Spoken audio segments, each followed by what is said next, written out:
अस्सलाम वालेकुम जी। उम्मीद करता हूँ आप सब खैरियत से होंगे। आज जो चीज़ हम डिस्कस करने जा रहे हैं वो मेडिसिन के इम्पॉर्टेंट टॉपिक्स हैं, ठीक है। मेडिसिन के इम्पॉर्टेंट टॉपिक्स जो हैं वो काफ़ी एक्सटेंसिव है, तो इसे हम दो दो यूनिट्स करके डिफरेंट पार्ट्स के अंदर करेंगे। तो फर्स्ट पार्ट के अंदर हम सीवीएस और रेस्पिरेटरी सिस्टम जो है उसके हम इम्पॉर्टेंट टॉपिक्स डिस्कस करेंगे, ठीक है।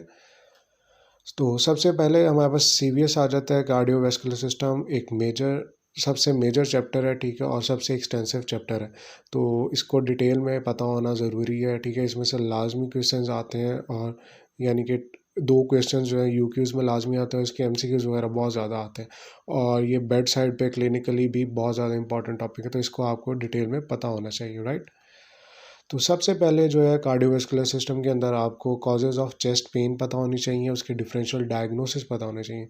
एक चीज़ याद रखें, फाइनल ईयर के अंदर जितने भी टॉपिक्स हैं, जितने भी सब्जेक्ट्स हैं, ठीक है, इनके आपको डिफरेंशियल डायग्नोसिस ज़रूर पता होना चाहिए। बेशक वो गायनी का हो, बेशक पीरियड्स का हो, कोई भी हो, आपको डिफरेंशियल डायग्नोसिस लाजमी आने चाहिए, ठीक है। उसके बाद आपको एटलीस्ट 3 डिफरेंशियल डायग्नोसिस लाजमी आनी चाहिए। उसके बाद आपको जो है कॉजेज़ ऑफ डिस्निया पता होनी चाहिए, इसकी रेस्पिरेटरी और कार्डियोवैस्कुलर कॉजेज़ दोनों को अलग-अलग पता होने चाहिए आपको। कॉजेज़ ऑफ पैल्पिटेशंस पता होने चाहिए, कॉजेज़ ऑफ पेरिफेरल एडीमा पता होनी चाहिए, क्या रीज़न्स हैं। अक्सर पेशेंट आते हैं, जी मेरे पाँव सूज रहे हैं, क्या रीज़न्स हैं, तो आपको इस चीज़ का पता होना चाहिए, राइट। और उसके बाद जो है आपको कॉजेज़ ऑफ सिनकपी की पता होनी चाहिए, ठीक है। फिर डिफरेंस पता होना चाहिए कि कार्डियक पेन और नॉन कार्डियक पेन के अंदर क्या मसला होता है। लाइक एक एमआई का पेन है, वो भी चेस्ट रीजन में होता है, गर्ड जो है वो भी चेस्ट रीजन में होता है, ठीक है। तो आपने डिफरेंशिएट करना, तो आपको डिफरेंशिएटिंग फीचर्स आने चाहिए। और अक्सर क्वेश्चन भी आ सकता है कि how you differentiate cardiac from non cardiac pain, ठीक है। तो इसका आपको पता होना चाहिए। एक टेबल बना लें अपने पास बुक के अंदर, या आप फ्यूचर में हम डिस्कस भी करेंगे वैसे इस चीज़ को। लेकिन आप एक टेबल कंपैरिजन का बना लें, उसमें ऑनसेट ड्यूरेशंस, इसमें एक में ईसीजी चेंजेस आएंगे, एक में नहीं आएंगे, ठीक है। इस तरह डिफरेंट करके आपने बना लेना है।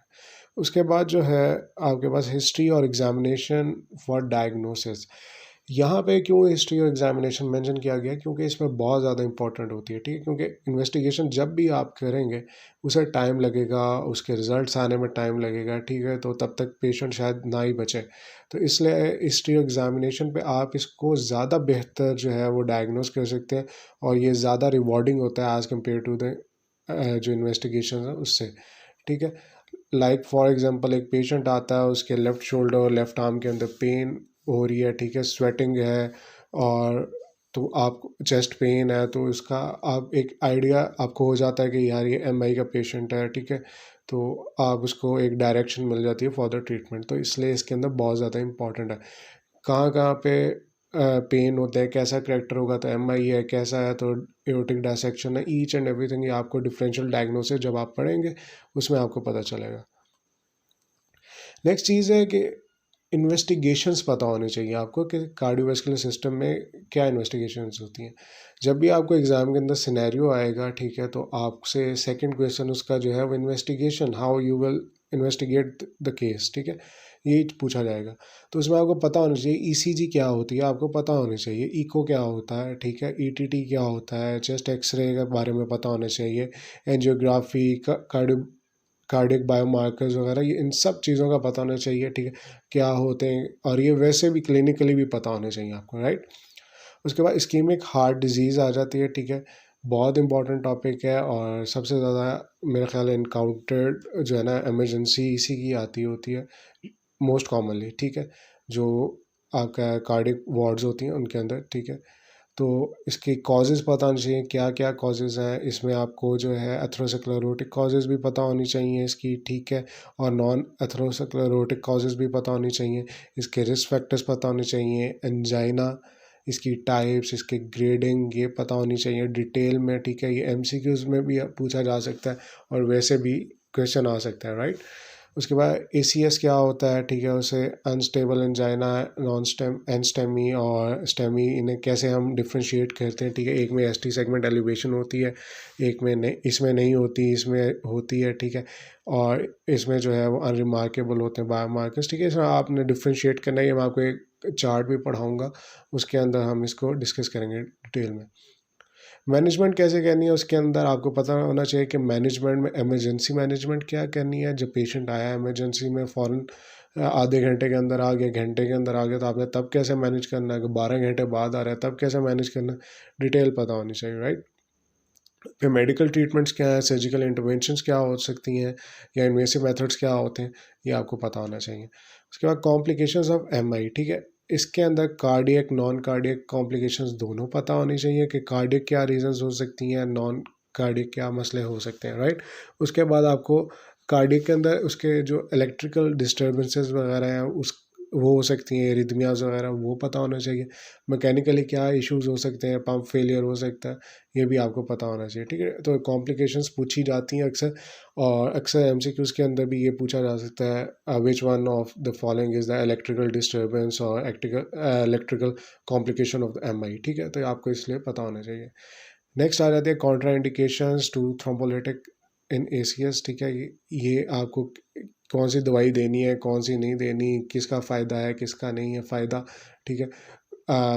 अगर आपने एसके दिया हुआ है पेशेंट को विद इन 1 ईयर, तो आप दोबारा क्यों नहीं दे सकते, ये चीज़ें आपको डिटेल में पता होनी चाहिए। फिर पेशेंट जब डिस्चार्ज करते हैं तो उसके लिए कौन सी मेडिकेशन होनी चाहिए, इसका मैं निमोनिक आपको पढ़ाऊँगा, ठीक है। ये आपको पता होना चाहिए। ये हमने डिस्कस कर लिया पहले के कॉजेज़ जो हैं वो आपको पता होनी चाहिए। और हाइपरटेंशन, हाइपरटेंशन रूटीन में आपसे आपके फ्रेंड एंड फैमिली सर्कल के अंदर लोगों को हाइपरटेंशन होगा, ठीक है। और उन्हें वो पूछेंगे भी आपसे, तो आपको इसलिए इसका पता होना ज़रूरी है। इसकी डेफिनेशन आनी चाहिए, इसके रिस्क फैक्टर्स का पता होना चाहिए, ड्रग्स कौन सी देनी है उसकी क्लासिफिकेशन पता होनी चाहिए, उनके साइड इफ़ेक्ट्स, उनके मेरिट्स डीमेरिट्स हर चीज़ पता होनी चाहिए, राइट। नेक्स्ट आ जाता है जी कार्डियक फेलियर क्या होता है, उसकी टाइप्स क्या होती हैं, उसके ट्रीटमेंट क्या देते हैं हम उसे, ठीक है।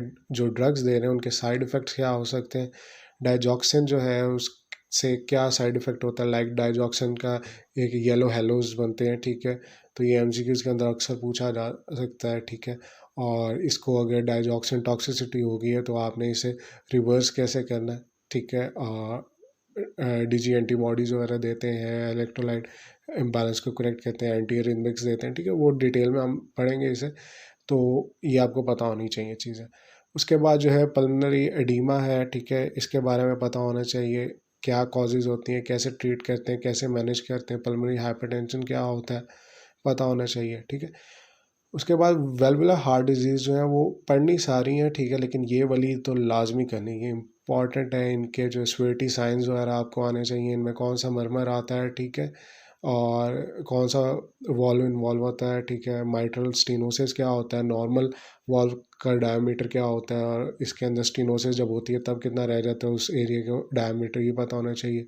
उसके बाद एओर्टिक रिगर्जिटेशन क्या होती है, ठीक है। इनके साइन और सिवियरिटी क्या होते हैं, एओर्टिक स्टीनोसिस क्या होती है, इसका मरमर कहाँ पे जाता है, किस पोजीशन में चेक करते हैं, ये सब पता होना चाहिए, राइट।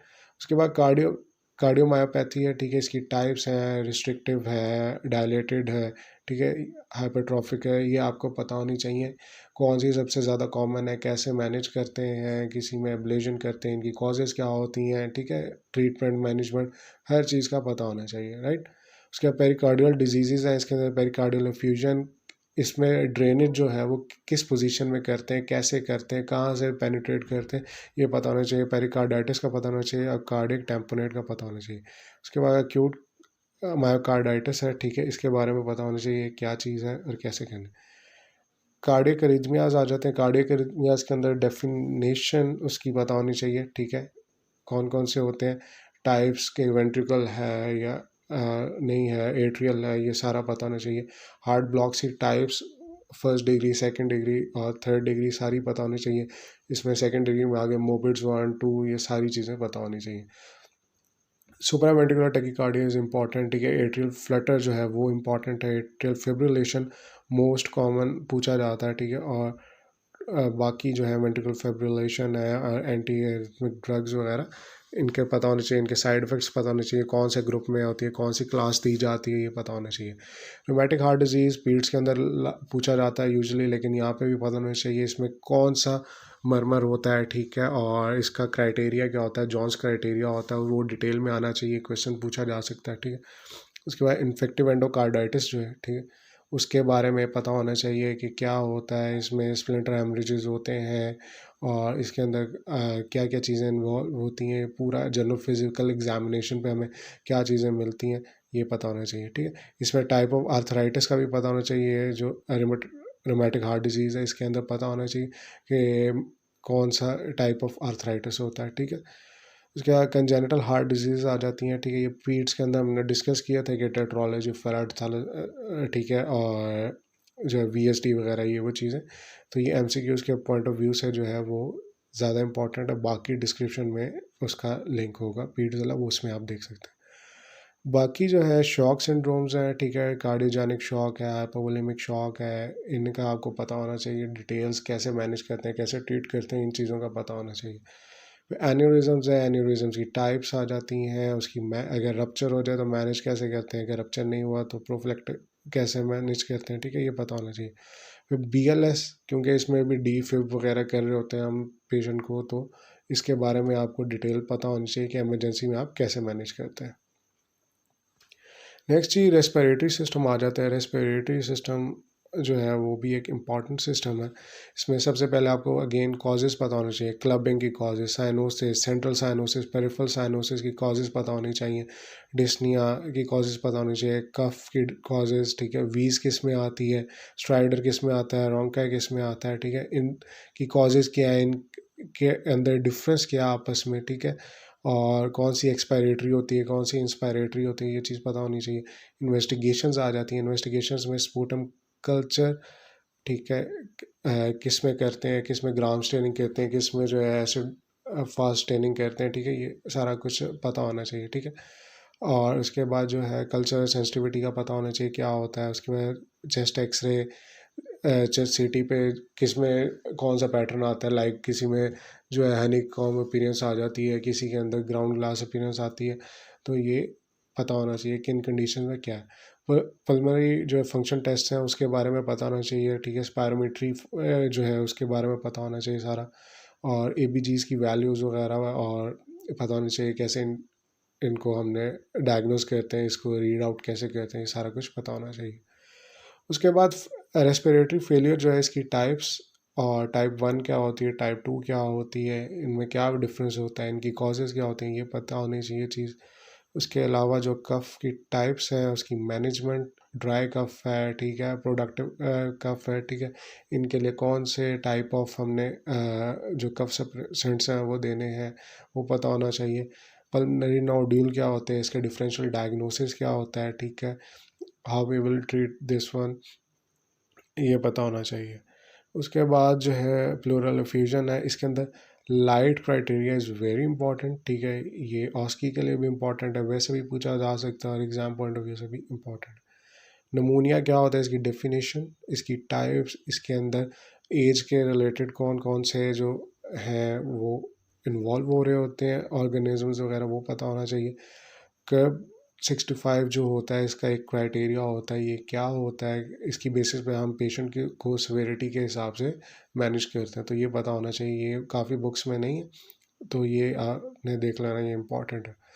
अस्थमा की डिटेल्स, ठीक है, स्टेप वाइज ट्रीटमेंट क्या करते हैं, ये एक पूरी स्टेप वाइज लैडर होती है इसकी, ये पता होनी ज़रूरी है, ठीक है, कुछ में 5 स्टेजेस मेंशन है, कुछ में 6 मेंशन है, वो जो भी आपको इजी लगे वो कर सकते हैं।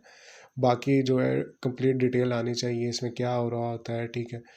और उसके बाद सीओपीडी, इसमें एम्फेसीमा और क्रॉनिक ब्रोंकाइटिस आ जाते हैं, ठीक है, और इसके अंदर जो है इसकी कॉजेज़ क्या होती हैं, इसकी वजह से क्या होता है, कौन से वॉल्यूम्स जो है इंक्रीज़ होते हैं, कौन से जो वॉल्यूम्स हैं वो डिक्रीज़ हो रहे होते हैं, इसका ट्रीटमेंट क्या होता है, पिंक पफस क्या होता है, ठीक है, जो है वो ब्लू किसके अंदर हो जाते हैं, ये सारा जो है वो आपको पता होना चाहिए। एस्परजिलोसिस क्या होता है, इसका ट्रीटमेंट क्या होता है, आइडियली कौन सी ड्रग दी जाती है, फर्स्ट लाइन ट्रीटमेंट क्या होता है, ये सारी चीज़ें डिटेल्स पता होनी चाहिए। ब्रोंकिक्टेसिस क्या होती है, सीटी स्कैन पे क्या फाइंडिंग होती है, और यूजुअली इसका सिनेरियो इस तरह का होता है कि पेशेंट जो है सुबह के टाइम जो है वो fall swelling, massive amount of sputum जो है वो आगे यानी कि बॉडी से जो है वो रिमूव करता है, तो वो आपको पता होना चाहिए इसके बारे में, इसके सीटी स्कैन फाइंडिंग क्या होती है ये पता होनी चाहिए। सिस्टिक फाइब्रोसिस क्या होती है और इसको कैसे मैनेज किया जाता है, इससे क्या क्या मसले हो सकते हैं, ये पता होना चाहिए। इंटरस्टिशियल लंग डिजीज़ इसकी बेतहाशा कॉजेज़ हैं, ठीक है, लेकिन आपको एटलीस्ट 10 से 20 का आने चाहिए नाम कि किन किन कंडीशंस के अंदर ये यानी कि हो जाता है फाइब्रोसिस। और ये आप समझ सकते हैं कि ये कंबाइंड टॉपिक ही हो जाता है, ठीक है, इनके अंदर सिमिलर चीज़ें होती हैं और जो है रिज़ल्ट है वो फाइब्रोसिस ही हो रहा होता है। तो ये कौन कौन सी चीज़ें करवाती हैं, नीमोकोनियोसिस, ये वो सब चीज़ें ये पता होनी चाहिए आपको। उसके बाद जो है टीबी के बारे में पता होना चाहिए, ट्यूबरकुलोसिस क्या होता है, डॉट थेरेपी, डॉट्स क्या होती है, कम्युनिटी मेडिसिन के अंदर भी पढ़ा हुआ चीज़, ठीक है, ये डॉट्स थेरेपी क्या चीज़ होती है। और उसके बाद जो ड्रग्स कौन सी देते हैं, उनके क्या साइड इफ़ेक्ट्स होते हैं, कितना ड्यूरेशन के लिए देते हैं, और रिलैप्स क्या होता है इसके अंदर और कैसे मैनेज करते हैं, ठीक है, कॉम्प्लिकेशंस क्या हो सकती हैं, ये सारी चीज़ें पता होनी चाहिए। न्यूमोकोनियोसिस क्या होती है, इसके ट्रीटमेंट है नहीं है, इसके अंदर प्रिवेंशन जो है वो कैसे की जा सकती है, ये सारी चीज़ें आपको पता होनी चाहिए। किन लोगों के अंदर ज़्यादा होती है ये भी पता होना चाहिए। पल्मोनरी एम्बोलिज्म क्या होता है, ठीक है, इसके अंदर जो आपका पैटर्न आ रहा होता है, इसके लिए इन्वेस्टिगेशन ऑफ चॉइस क्या होती है और इसके अंदर स्पेसिफिक पैटर्न आता है वो क्या होता है, ठीक है, और इसकी को कैसे डिफाइन करते हैं, किन लोगों में रिस्क फैक्टर्स होता है, ये चीज़ पता होनी चाहिए। ब्रोंकोजेनिक कार्सिनोमा क्या होता है, कौन सी टाइप सबसे ज़्यादा कॉमन होती है इसकी, और जो है ये क्या ट्रीटमेंट होता है इसका, और कैसे हम इसे को मैनेज करते हैं, ये सारा पता होना चाहिए। सार्कोइडोसिस क्या होता है ये पता होना चाहिए। नमूनिया जो है अगेन हम यहाँ पे रिपीट हो रहा है, हम इसकी बात कर चुके हैं पहले। उसके बाद जो माइनर चीज़ें हैं, फ्रेंजाइटिस क्या होता है, एक्यूट ब्रोंकाइटिस क्या होता है, ट्रेकियाइटिस, लेरेंजाइटिस, ठीक है, ये सारी चीज़ें जो आपको ये डिटेल में पता होनी चाहिए। ये कुछ भी पूछी जा सकती हैं और ये वैसे भी जो है क्लिनिकली जो है आपको पता होना चाहिए इन चीज़ों का। इसके साथ ही हम एंड करते हैं, नेक्स्ट में हम जो है बाकी के 2 यूनिट्स करेंगे, फिर हम 2-2 यूनिट्स करके हम सारे जो टॉपिक्स हैं हमारे वो कवर करेंगे।